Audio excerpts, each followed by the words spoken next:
Bonjour, bonsoir, le tout dépendra de l'heure à laquelle vous allez nous suivre, chers téléspectateurs de Chonou Magazine.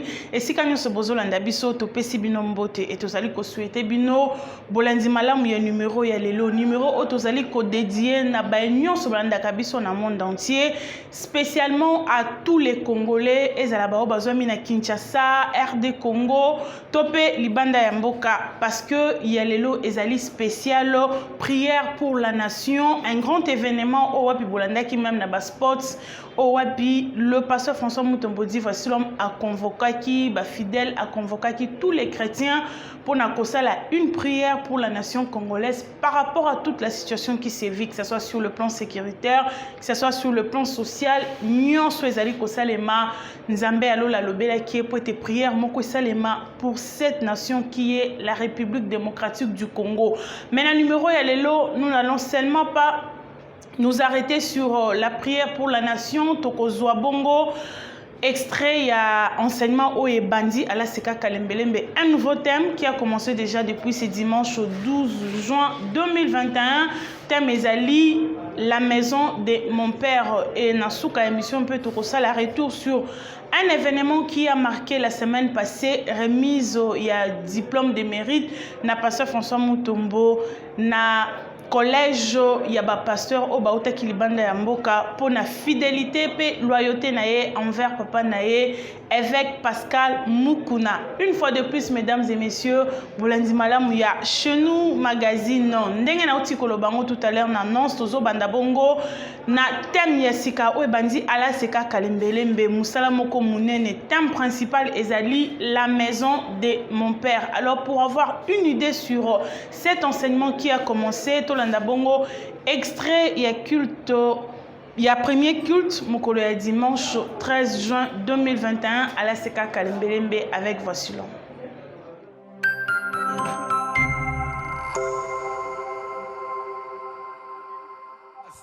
Ne peux pas souffrir la séparation, mais je rendrai ton nom et je te bénirai. En attente de la promesse, Abraham a dit les lois la linzan. Mais la promesse fait vivre. Promesse fait espoir dans l'amour. Soit pe bilaka.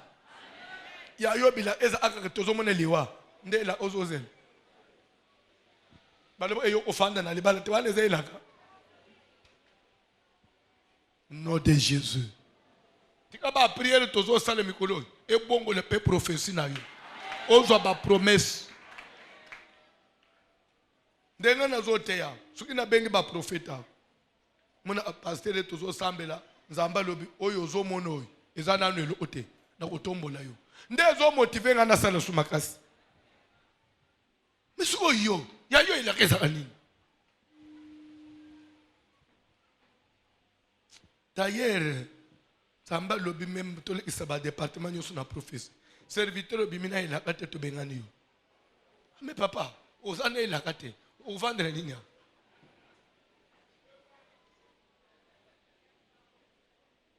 Tout le banam, Moussala Zamazane la kate, tout bon méloni.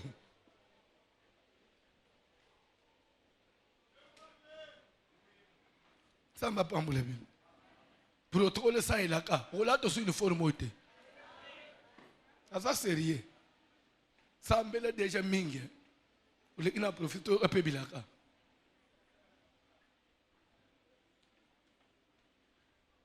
Zamba Pamboulabin. Zamba Pamboulabin. Bible est que l'Éternel parla à Abraham. Et lui dit, va-t'en de ton pays. Oui, ça tombe bien ce passage.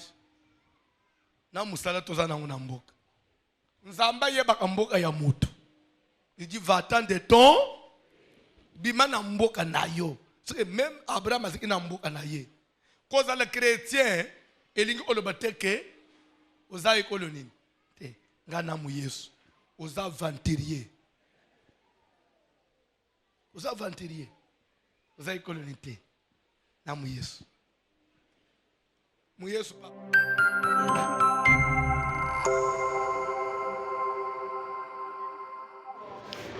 Nous sommes de retour après l'extrait de cet enseignement au Ebandi, un nouveau thème au Ebandi à la Seka Kalembelembe, la maison de mon père. À la fin du culte au micro Chenou Magazine et Koma Kepaya, initiateur ya Musala Oyo, pona a expliqué biso te Musala o Ebandi ndengeni ni pe et comme mabiso wapi. Pe mission principale ya Musala Oyo et Kozala Nini. Alors suivons cette interview réalisée juste après les premiers cultes du dimanche 13 juin 2021 à la Seka Kalembelembe avec le pasteur François Mutombo.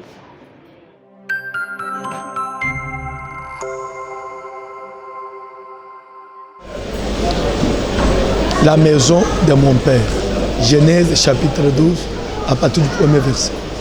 Tous en introduction, tous au monde que Zambazo Ben Abraham va-t'en de ton pays, de ta patrie et de la maison de ton père vers une destination que je vais te montrer.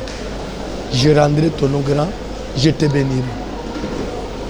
Pourquoi Zambé a se révélé à Abraham les conditions de Bosso, Kabwana Nanda Watata Nayo, Gana Opambula, Uso Omonomene. Qu'est-ce que Dieu reprochait? Nanda Watata. Est-ce qu'on peut aussi aller dans Zambé, Pambula, Mazananda Wat, soit à Kelinambo Anaye? Non. Ce qui est dans Josué 24, dans le premier verset, Josué a révélé que Térat, père d'Abraham, habitait anciennement de l'autre côté du fleuve et il servait d'autres dieux. Alors, Nzambe mibelesi kamo ote. Ola Nzamba lingaki, l'histoire d'Abraham, il fallait bokabwaneza. C'est vrai, Nzamba obenga mutu dans n'importe quel état. Quel état où tu as famille pour là, na ba para ya bando banga. Mais pourvu que mutu ane se conformer de Nzambe asalana. Par maison de mon père, nous comprenons le système, mode de vie. Mission ya témoin que tu vas comprendre, et ça n'a pas pelé la vie à moto. Ils ont tourné autour de Nda Oyabini. Moi, je suis un amouki dans ZTT. Totalement, de ton pays. Chacun a son pays.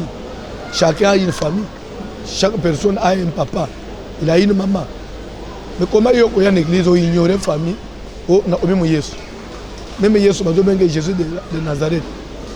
Et d'ailleurs, ce Otali, pourquoi Jésus, il ne pouvait pas venir d'une autre tribu, qui est celle de Juda. C'est par rapport à la promesse qui avait été faite à cette tribu-là. Pour dire que même à mon Nzambe, Landa Kamusisa, Landa Kamusisa. Jésus a mis place à mon système. On dit, un homme de la maison de David, à Kendek au fiancé, une fille paie à la maison à David. Et Ange Tindamakika a une fille qui était fiancée à un homme de la maison de David. De place Jésus, il fallait bien. Ange par hasard, il y a une famille. Obimi nanda watatani. Pour les lots, on a pété. Maman, qu'est-ce qu'on appelle contradiction? Les autres tindi amuto aye origine naie. Et ça au poids au Kabwana bien bien. Mais avant au Kabwana il faut y battre nature nango pour condamner. Pour combattre, il faut la nature. C'est pour qu'ils prennent conscience. Abraham, parce qu'il avait pris conscience, il y a État, il y a Térak qui était son père, qui servait d'autres dieux. C'est pas les rabbins, malgré la passe, la souffrance, Abraham pouvait aller en Égypte. Abraham pouvait aller dans Guérard chez les Philistins. Mais tout le monde Abraham a zonga dans la Mésopotamie. Parce que il y a une place à Bimaki. Ce menu est un peu varié parce que tous en l'académie des fils et filles des prophètes qui commence mardi à 9h jusqu'à samedi, de 9h à 11h50. 9h à 11h50. Et le premier sera respecté. Mais je crois que c'est une vision où le Seigneur d'abord va comprendre. Nous avons d'abord orateur pour cette première édition. Et le programme a été mercredi, vendredi, et les autres. Tous les gens l'église a 11h50, 12h juste, mercredi, vendredi, to démarrer uniquement pour cette semaine. Tout comme nous avons prophète na Olanda Badiri. Nous avons invité Bandi Union Sobazo Landabiso Kalembelembe chaque mercredi vendredi na banza zamba kitaka moto pelaka kozanga te mais à part ça programme na biso ya lundi mardi jeudi prière à poko ezali pe moto ezali ba enseignement makasi auto bandit la maison de mon père ya olanda enseignement et chaque dimanche to komi na programme nene makasi na tongo to bungi to 12 heures plus tard 11h50 prière à tongo esili après midi 15h30 adoration plus combat et cette fois-ci on a chaque prière à dimanche on a un thème où sujet où on traiter peut travailler. Nous voulons que 2021 nous sommes perdus en 2020 à notre récupération.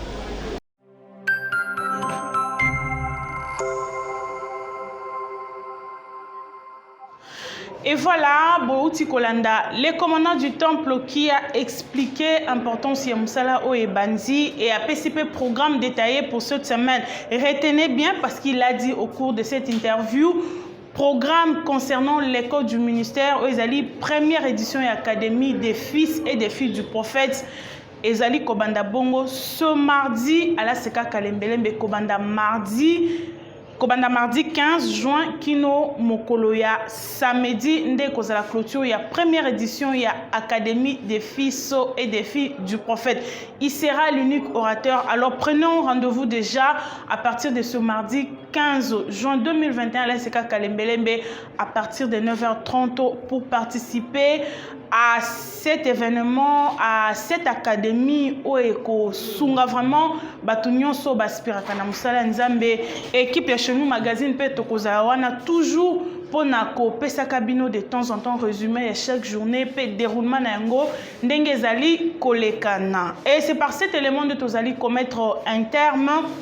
La première partie à l'émission Nabiso qui est réservée bongo na Moussala Oya Sika Ebandi à la Seka Kalembelembe. Et nous allons entamer cette fois-ci l'objectif principal. Il y a émission, il y a les lots, et Zalaki Bongo, la prière pour la nation congolaise. Qu'est-ce qui s'est réellement passé à la Seka Kalembelembe le après-midi, Mokoloya dimanche 13 juin 2021. Alors, Tozo Bande avec les premières images de la journée recueillies par nos consoeurs, sœur Yvette, sœur Becky ainsi que sœur Marie-Ange, arrivés à Bafidèle à la Seka Kalembelembe et ils ont expliqué pourquoi ils étaient là présents, mais surtout vêtus dans la couleur nationale.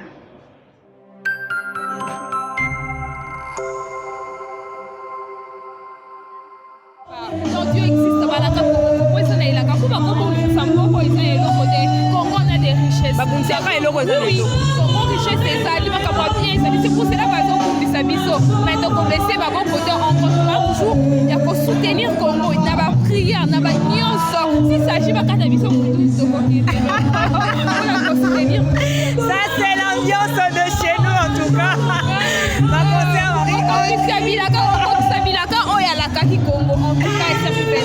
ça c'est sûr, hein? Oui, la Bible nous dit une chose, qu'il n'est pas un homme pour mentir, il n'est pas un fils de l'homme pour se répondre. Quand il dit une chose, et la chose s'accomplit. C'est la partie que j'aime avec l'Éternel. Dieu, quand il promet de faire un truc, tôt ou tard, ces choses-là s'accomplira. Donc voilà pourquoi toi qui nous suis de loin, toi qui nous suivras, et cette atmosphère-là, à chaque fois quand tu vas commencer à t'ingénuer pour prier l'Éternel, prie aussi pour le Congo. Si tu es Congolais, que tu sois à l'étranger, que tu sois partout, tu dois prier pour le Congo. Le Congo, pourquoi? Parce que le son que tu as... Si je suis à l'étranger, aussi, qui peut n'a pas qu'à dans ma bouche, ça c'est sûr. C'est ça que je suis en train de dire. Peu importe là où tu te trouves, que tu sois au Canada, que tu sois en Europe, quand tu as les sons congolais, il faut qu'on dise dans ma bouche. Pourquoi aussi on doit prier? Et pour nos enfants, c'est ça aussi. Aujourd'hui, ne te dis pas la Sambela Bembo Kango échange à non. Il y a de prières au Sambelaka. Et si Galisa magasiné quelque part, Dieu sait comment il va réaliser ça. Et quand l'Ibamboli au Kopalpé, c'est bénéfique pour nous, pour nos enfants, pour nos petits frères, et aussi prier, ça va soutenir surtout Bateau Bazana Est de cœur avec eux. tokosiba tokotia loboko na motema boye de guerre avec eux. En tout cas tolingi bino mingi tozosambela mpona mboka na biso e aussi bana wana nzambe asunga bango nzambe apambola bango baretrouve bisika oyo baza sous espoir te nzambe aredone bango espoir. Babengaka ye nzambe bana bitike, babengaka ye nzambe baorphelin. Il sait comment restaurer les cœurs, il sait comment bander le blé. Ce qui est sûr et certain, donc il bandera certainement le blé de ces gens-là au Bakir n'a pas saigner en ce moment. Nous avons confiance à l'Éternel, c'est lui qui détient le souffle de vie de chacun d'entre nous. Il sait comment faire les choses. Le réparateur de grâce, il est là, il va vraiment réparer. En même temps, c'est la mère de chez nous. On va aller au combine. On va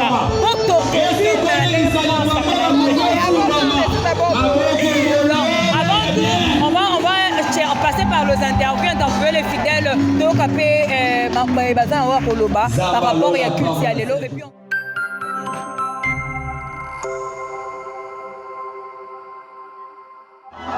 ce soir, nous sommes venus d'abord pour répondre à un devoir patriotique. Le devoir qui consiste à prier pour notre pays. Nous, en tant que chrétiens, nous devons prier pour notre pays. Et c'est l'appel qui a été lancé par notre pasteur.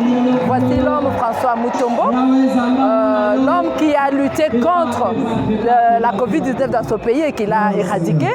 Et nous avons compris, dès qu'il a lancé cet appel, on est venu soutenir parce qu'on sait qu'à chaque fois qu'il lance un appel et qu'on prie pour cela, le Seigneur qui l'écoute toujours exauce la prière. C'est pour cela que vraiment, avec tout notre cœur, nous sommes sûrs que ce pays peut changer avec la prière. Une fois, j'ai suivi sur un plateau de télévision un politicien qui disait, ils sont en train de rêver, ils pensent que le pays va changer, ils vont développer le pays avec la prière. Oui, moi j'ai dit oui, puisque mon pasteur a dit qu'on prie pour le pays, c'est que c'est sûr, on peut changer ce pays, on peut développer ce pays rien qu'avec la prière. Puisque avec la prière de ce soir, nous avons demandé à Dieu d'écarter les méchants, les gens qui n'aiment pas le pays, les gens qui travaillent pour leur ventre. On a demandé à Dieu de les écarter. On a demandé à notre Dieu de donner au Congo les fils dignes de notre pays, de susciter le mérite dans le Congolais, de mettre autour du chef de l'État les hommes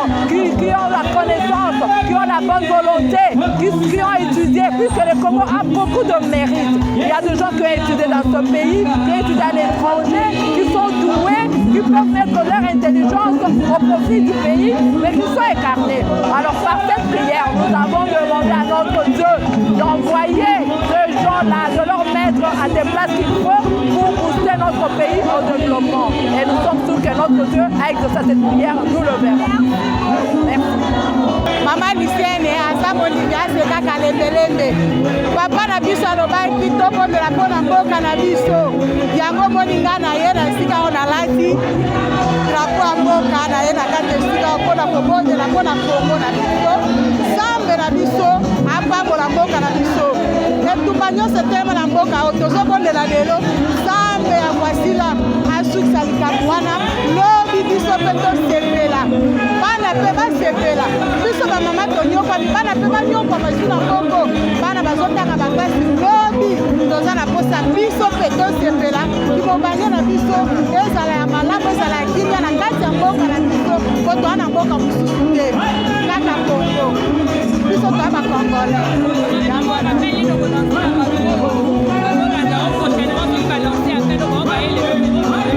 Mama, prochainement, oyo eza ebandeli oyo nyonso akoyoka ke aseka kalembelelo ezobondela mpona mboka ifo mutu nyonso aya loba ozala kongole te ata oza kongole te baoyo baye na kati ya mboka oyo bazobonga na kati ya mboka oyo ifo baya ezala ozali nigérie ozali nani ozali nani soki oyoki baobondela mpona kongo mpo oza na kati ya mboka oyo ifo oya bana nsima tuta oyo ebele tolozela bino na kalembele.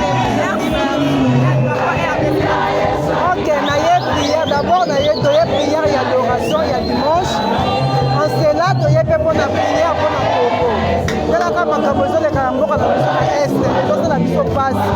Yango pasteur na biso Papa François Mutombo a déclaraki journée ya lelo oyo. Dimanche na pokwa toya kotambela mpona mboka na biso Congo. Comme naza congolaise congolaise ya makila de père et mère yango naye korépondre na invitation mpe na prière oyo toye awa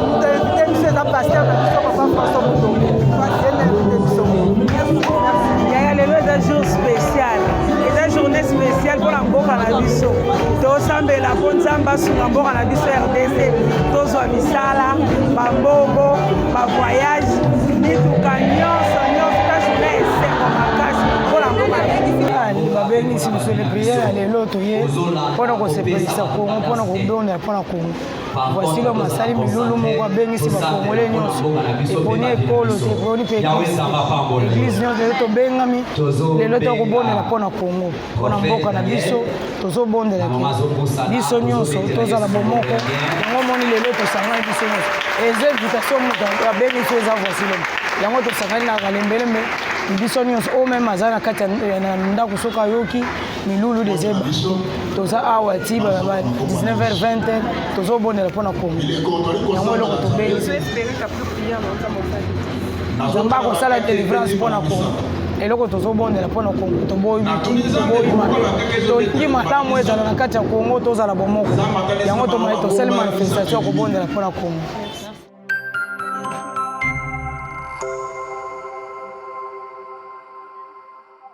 Le roi d'Israël dit à ses serviteurs, en présence de son homologue Josaphat, roi de Juda. savez-vous que Ramoth en Galade est à nous? Moi j'interprète. Lui il a lu en français, moi je vais interpréter en lingala. Savez-vous que l'Est de la République démocratique du Congo est à nous? Savez-vous que l'Est de la République démocratique du Congo est à nous? Dans la Bible, moi je vais interpréter que la Bible. Ok. Et nous ne nous inquiétons pas de Peuple Nil. Alors nous ne nous inquiétons. Comment on ne peut pas? Comment on peut rester tranquille? On ne s'inquiète même pas de reprendre la partie de notre territoire. Et on est à Kinshasa à l'aise. Pendant que l'Est de la République démocratique du Congo entre les mains des chefs de guerre. Nous ne nous inquiétons pas. À l'église de Tozobina Kaka. Pendant que l'Est de la République démocratique est à nous, mais entre les mains des étrangers. On ne s'inquiète pas. Chrétien modèle Ninoï. C'est dans la Bible. Chrétien a peine à devoir de défendre un bon araï. N'abtangili banda Bible. N'abna bimili banda Bible. Tanga Bible.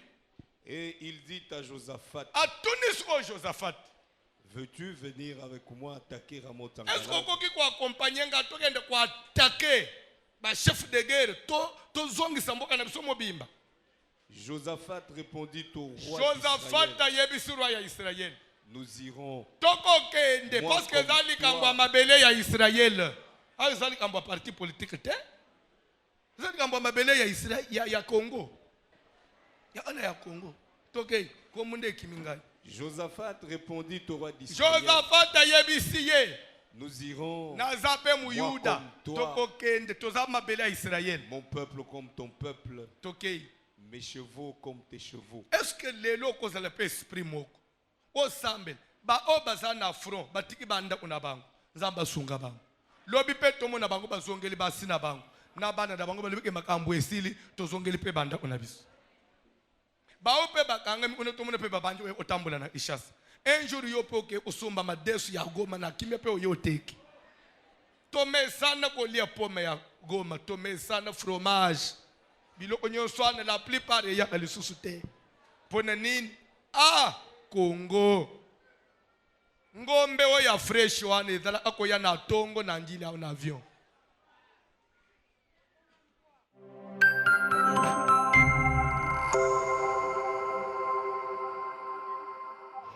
Voilà, c'était là le pasteur François Mutombo dit voici l'homme au Azala qui bongo kopesa extrait ya enseignement oyo message Nzamba Pesaki concernant prière Oyo, pourquoi il fallait que ça les mains.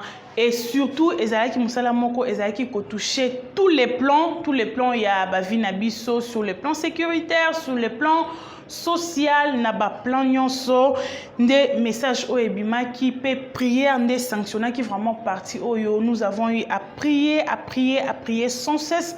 Natine te ko senga ma wana Nzambe ekitalikolo ya Congo, mais aussi une bonne chose, une bonne nouvelle, ezali ba message puis ba prophétie o qui comme juste après cette prière ya kolobete Nzambe ya lola ayoki kolela na biso pe ako sopalisu sungolu na ye sur la nation congolaise. Une journée vraiment réussie pour na libota na Nzambe ba nyonso ba pusana ki pour na losambo kobondela pour na mboka na biso. Et juste après événement oyo micro chez nous magazine ba vanda ki pamba équipe mobimba micro etambola ki pour na recueillir ba impression na ba participants au baya ki ba utaki de partout parce qu'aujourd'hui tozalai kaka na ba fidèle ya sekate ba chrétien pe ya libanda ya seka ba utaki partout ko ya ko participer na musala oyo bango nyonso bazalaki na micro chez nous magazine pour na kopesa ba impression na bango sur le déroulement de la journée et o bango bazwaki pa ya mutu ya na kati ya mokolo wa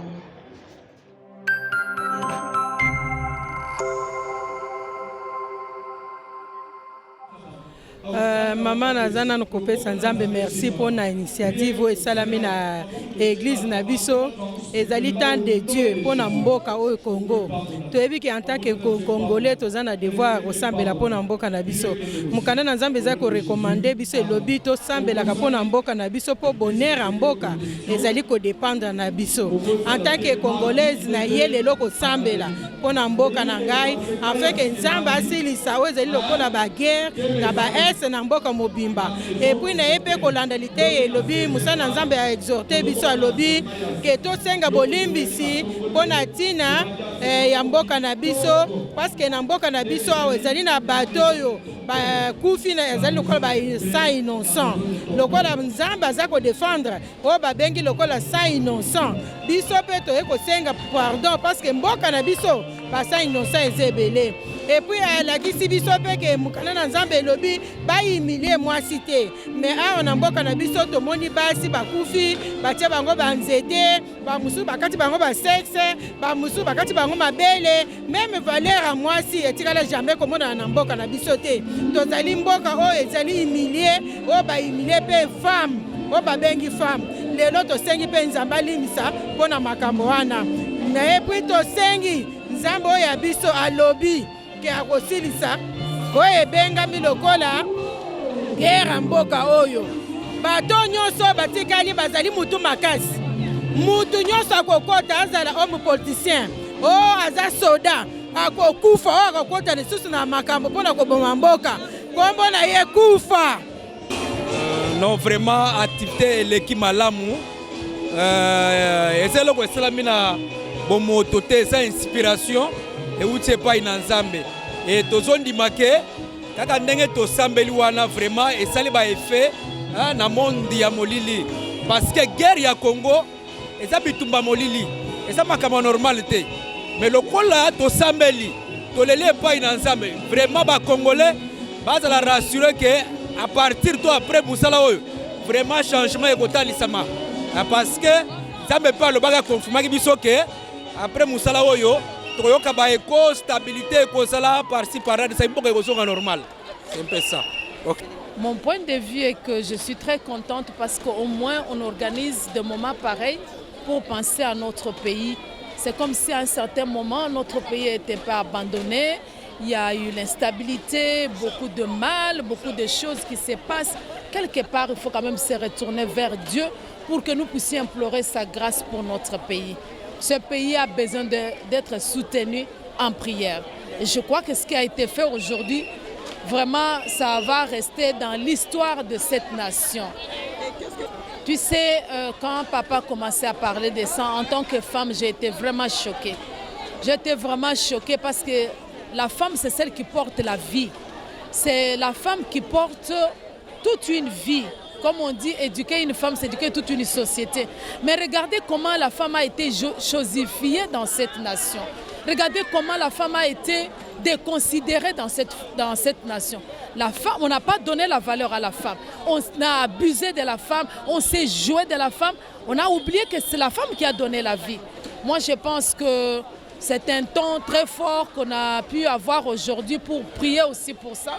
Et que vraiment le Seigneur ait pitié de tous ceux-là qui ont causé du tort aux femmes. En tant que femme, j'ai été vraiment édifiée et soutenue parce que notre pasteur venait de dire.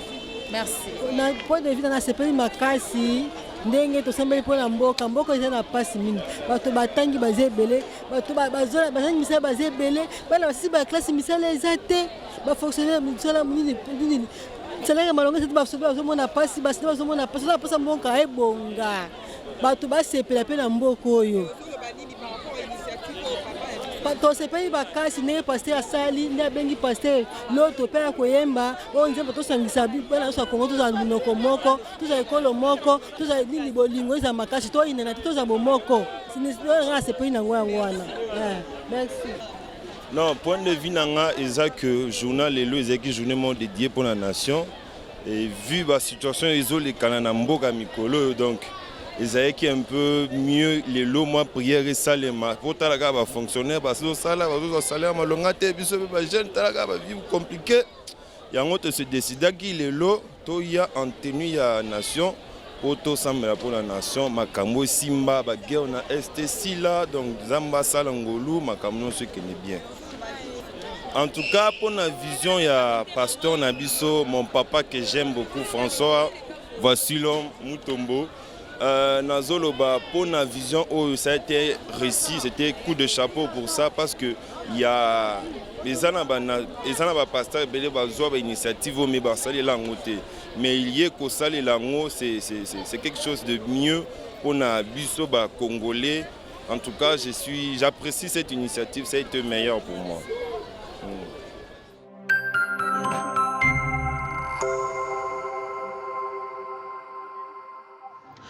Là, c'était les fidèles et les participants na ba culte oyo parce que nena ote koloba yango bango nyonso bazalika ba fidèles ya seka kalembele mbete misusu ba otaki libanda me ba équipe ko participer na prière oyo parce que ezalila kilika moko ya intérêt général likambo etali biso nyonso ba congolais et ndenge ba français ba lobaka à tout seigneur tout honneur.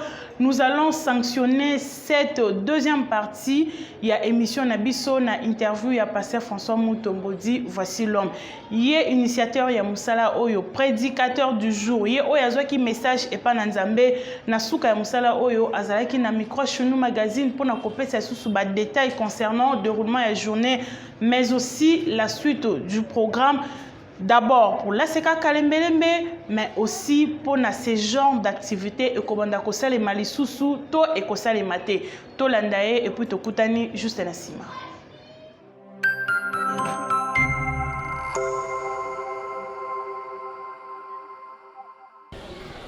C'était une réussite, ça s'est bien passé. Je suis content.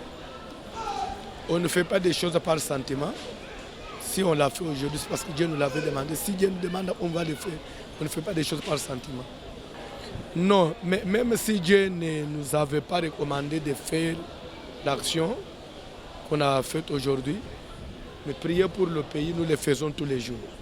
À la maison, partout. C'est notre pays, c'est notre patrimoine. Nous prions, nous soutenons le pays. La victoire. Et je sais qu'elle est certaine. Dans tous les domaines, développement, en tout cas, relance économique, tout, la paix, la victoire militaire, tout, le rétablissement de tout. Deutéronome 21, à partir du premier verset, la Bible est ici que ma belle nayo, écoute, yamba makile innocente, ce qui babomi muto, aza innocent, banganganzambe baluka, kosala, musala mo uponete na sanctifier mboka. Mais Congo, il est sopané belé, les femmes ont été violées, humiliées. Ils ont emboué Kanga Ambok. C'est pourquoi tu as aussi prière à repentance et à pardon. Et on n'a pas eu ce temps-là, on pouvait le faire, mais Mboka Nabiso, ils ont traversé un temps où il y a crise, je dirais même il y a compréhension. Les locaux benga, bactéries politiques, nous sommes empêchés. moko aye bale moko ba omoni azamutu na ye ebe bisina image ya musalo lingosana. C'est pourquoi nous avons voulu les faire en tant que Congolais. Tolasaki mbela na mutu nyonso. Il y a même des militaires qui sont venus. On a chassé personne.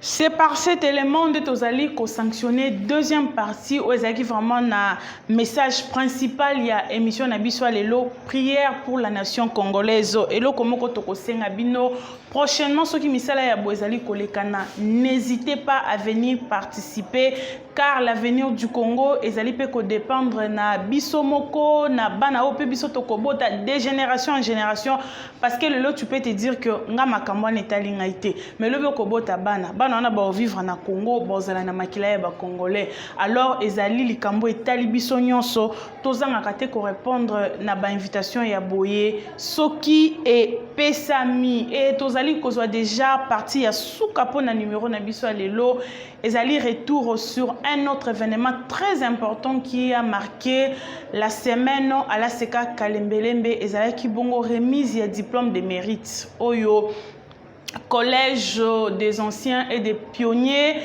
il y a Europe, pasteur il y a Europe, association Nabango, qui bongo ko décerner diplôme wana na pasteur François Mutombo Voici. Pourquoi? Pour sa loyauté ainsi que sa fidélité envers son père spirituel, l'évêque Pascal Mukuna. Car il s'agit il y a likambuya père et fils. Ils étaient surpris. Il y a comme on a kenamo, il y a des gens, malgré leur élévation, malgré leur pouvoir, malgré nyonso yobango bako kozala na yango, mais atikali toujours fidèle na papa naye avec Pascal Mukuna. Et yemoko pe papa naye nde ayaki na batuana pona honorer mwana oya boti le pasteur François Mutombo. Voici l'homme. Retour en image sur ce qu'a été cette cérémonie riche en couleurs et nasuka nango pe bokolanda ba interview, il y a papa avec Pascal Mukuna, il y a ba visiteur au ba ekina diplôme ainsi que pasteur François Mutombo yemoko.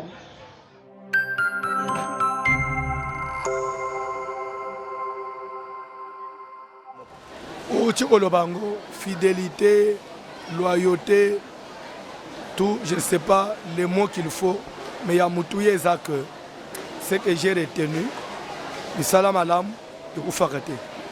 Les rebisso, tozo, respecter papa Nabiso, tozo honorer, tozo le Amsous, sans savoir qu'il y a des gens qui sont loin, mais qui nous observent. Et les leurs témoignages, on a aussi même élanda ba génération oyi bakoya na sima mais ba respecter papa ba changer ayete papa otika la papa bon nous ambo tondimela chez Dieu on ne reçoit pas que des bénédictions des fois Dieu nous frappe parce que on change Nzambe parce qu'il nous a frappé donc on a bomela David mwana azo ina kindumba David fabo ya Nzambe lelo yo so ba bi pasteur François au dédié diplôme pas moko de nyongo pana et pas parce que pourquoi c'est lui mon père. C'est lui mon père, Nazaré Onessan. Ce qui était, chez lui j'ai appris l'ABC de la Bible. Bazaba na libé. So omonika mutu azotombo et la papa. Ndo mona ekomi alingi ba consacré ye azobenga ba pasteur à ville. O bazaba tata na yete. Azobenga ba pasteur à libando ba yebi yete o ba consacré comme bishop comme archibishop. Mais mutu mwana ba consacré na oya boti. Yesu muto présenter que Nzambe papa na ye bon yo bazo présenter na batu muso ba inkoni tata na kenda olia tata na yo oye bibi so na mboka eleke na mwalo yembo ko yemba ke mamwe balebe bina mama ba mama ba aji abuja aji c'est-à-dire que ba na muso balia baboti na bango na désordre ce que comme jour ya likambo asali ya mama balia amoboti les impressions de joie. Les impressions des gens. J'ai prié pour lui, pour que Dieu lui accorde énergie, qu'il lui accorde bonne santé et succès. Parce que j'ai encore besoin de lui. J'ai dit ceci, il est là témoigner ici. Ça fait plus de 30 ans que je suis à ses pieds. Je n'ai jamais désobéi. On peut faire les bons garçons dans... Vous savez quand on est hypocrite, vous pouvez être hypocrite, vous pouvez faire le bon garçon aujourd'hui, mais demain après, demain on vous découvre. Mais 30 ans, c'est pas peu des choses.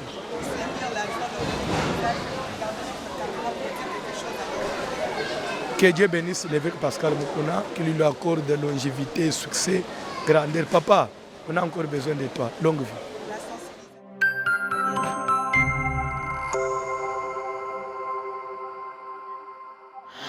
Voilà, nous sommes de retour après ces belles images et Tozali pe ko profiter équipe Mombachono magazine ya kopesa nos sincères félicitations na papa Nabiso pasteur François Mutombodi. Voici l'homme au Azalakape Moko Yabakeli ya émission Oya Chenou magazine. Nos sincères félicitations à vous papa parce qu'aujourd'hui au Tikali modèle pe ozali kopesa exemple na Bamisusu Ebele Natinete Batikala toujours fidèle na ba parents na bango peu importe le domaine ezaka na musala nzambete fidélité ezali pe na domaine professionnel fidélité plutôt ezali na ba domaine nyonso parce que ingratitude na vie et menaka nulle part. Mesdames et messieurs, nous vous annonçons que c'est déjà la fin de Chenou Magazine pour aujourd'hui.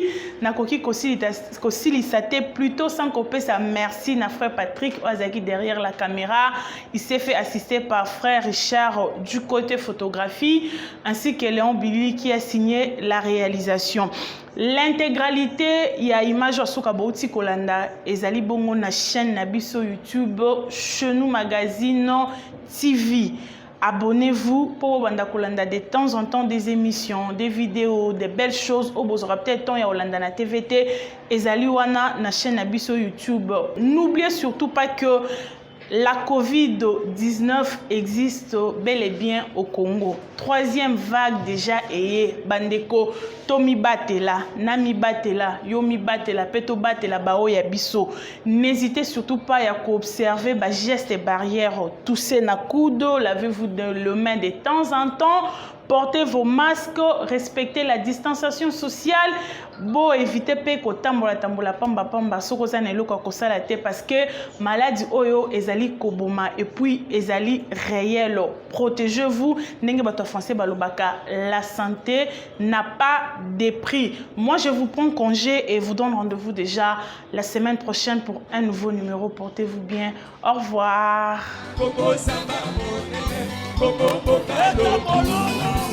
C'est possible, c'est possible, c'est possible, c'est possible, c'est possible, c'est possible, c'est possible,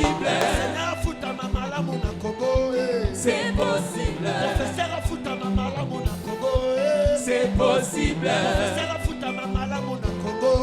C'est possible. C'est possible.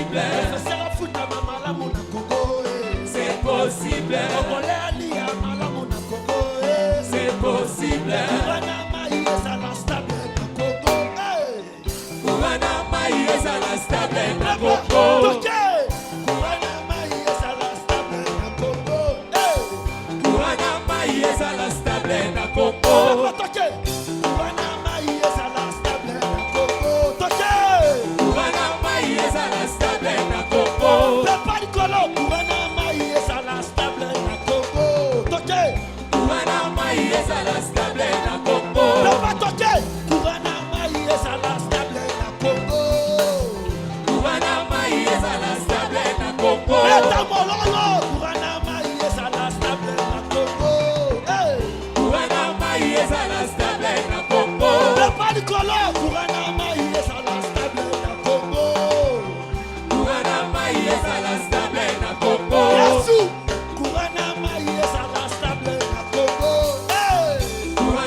Beta Mololo toque!